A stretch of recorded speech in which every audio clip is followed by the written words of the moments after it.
தாய் மாமா மரங்கிறது மாப்பிளைக்கு ரொம்ப கேவலமா கோவண துணி போல தெரியுது. அத்து விடுங்கன்னு ஒத்த வார்த்தையில சொல்லிட்டாரு. அது அவ்வளவு லேஸ் இல்ல மாப்பிளை. உங்களுக்கு எல்லாம் தெரியாது இல்ல, பெரியவங்களுக்கும் தெரியாது இல்ல. இந்த நாட்டிலேயே இந்த ஒத்த கூட்டத்துக்கு தாய் மாமங்கிற உரிமையும் பெருமை இருக்கு. ஒரு காலத்துல இந்த மண்ணை காக்கிறதுக்காக சண்டை போன நம்ம பையக பொண்டாட்டி பிள்ளைய யாரை நம்பி விட்டுட்டு போனாங்க? அவன் அண்ணனை நம்பி விட்டுட்டு போகல, அவன் தம்பியை நம்பி விட்டுட்டு போகல, ஏன் பெத்த அப்பனை நம்பி கூட விட்டுட்டு போகல. அவன் பிறந்த வீட்டுல அவங்க அண்ணனை நம்பி விட்டுட்டு போனான்.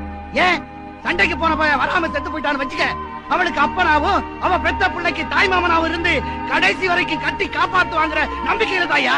அதே தங்கச்சிக்கு ஒரு புள்ள பிறந்தா முதச்சேனையா சீனிப்பால் தொட்டு வச்சு பசிய போக்குறவன் தாயா இந்த தாய் மாமன். அதுக்கு இருக்க இடம் கொடுக்கறவன் தாயா தாய் மாமன்.